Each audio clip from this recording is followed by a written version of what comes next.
Magandang umaga sa lahat. Ang pilosopong Pilipino na pinili ko ay si Dr. Tomas G. Rosario Jr.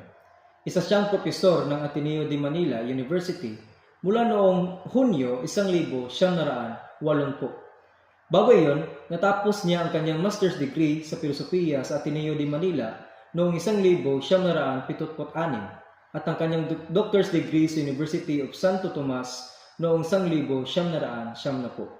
Bukod dito, itinuturing siyang scholar ni St. Thomas Aquinas at Richard Rorty na sumisiyasat sa larangan ng metaphisika at etika.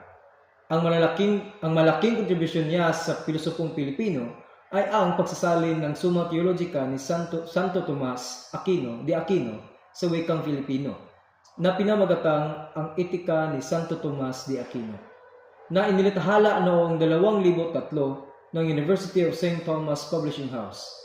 Kalaunan, namatay siya ng mapayapa noong ika-6 ng Desyembre taong 2017. Ang sanaysay na napili ko ay pinamagatang Sundays with Roque, A Tale of Friendship and Companionship, na tumatalakay sa pundasyon ng tunay na pagkakaibigan at pagsasama. Ang thesis ng sanaysay ay ang pundasyon ng makabuluhang pagkakaibigan ay ang kabutihang loob, pagmamahal, at moral na birtud sa halip na kapakinabangan, obligasyon at pansariling interes. Para sa unang haligi, ang pagkakaibigan ay tinuturing bilang mutual na kabutihan o kabutihang loob o goodwill sa Ingles at birtud. Para sa pangalawang haligi, ang pagkakaibigan ay mahalaga sa kaligayahan ng tao.